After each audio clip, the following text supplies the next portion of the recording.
every year Indonesia has to subsidize more than 20 billion US dollars for fuel, and it is not good for the state budget.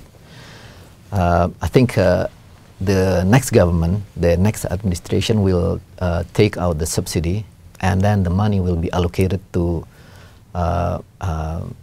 infrastructure, then to healthcare, education, the things that can be benefit for the people. So you just explained to me, how does having that $20 billion subsidy on fuel, was that a concern to international currency traders? Is that what was the problem? The problem is the economic growth in Indonesia is slowing down. We need to grow. Yeah, we used to grow at least 6%, but now it's only probably 5.3%, and it's not good. I think we have a bonus on the demography. So by having the infrastructure, it will absorb more employment, right? And it will be good for the economic growth of Indonesia. So basically the idea would be to redirect that $20 billion fuel subsidy into more productive activities. Yeah. Okay. How difficult would it be for Jokowi to get those reforms through? I think it's difficult, but Jokowi has Pak Yusuf Kalla as the vice president. Yusuf Kalla had the experience back in 2005, if I'm mistaken. He can manage it very good. There's no, there's no accident. He can make a condition that people can accept the, the situation. Okay, let's talk about the infrastructure needs of Indonesia. Where are the most crucial reforms that have to take place? Well, the first, I think, is the electricity. Yeah, Indonesia needs more than 50,000 megawatts additional capacity to reach 96% of electrification rate by end of 2022. Yeah, that's the first. And the second is, the airport, like in Jakarta itself, the Jakarta International Airport. For the last 2 years, the numbers of passengers more than 50 million, yeah, but the capacity is less than 25 million. So it's only Jakarta. Okay, and in terms of those investment needs, is this going to be a reform process introduced by the current government, or are a lot of those investment opportunities already open and waiting on foreign investors to come in? Actually, it's already promoted by the current government. The next government will continue the process, and there are some projects that already in place, ready to be offered to the investors. And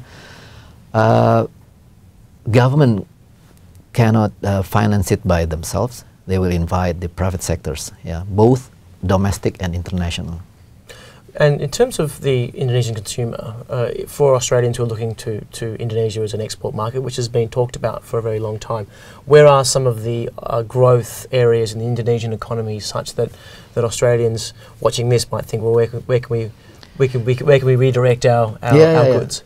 The main one is actually beef, right?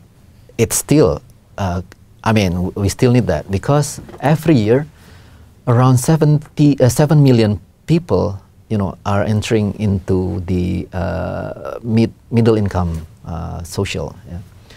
So they need more, quality of the foods, yeah, the beef and the fruits, and also the electricity things like rice cookers, for instance, or things like electronic.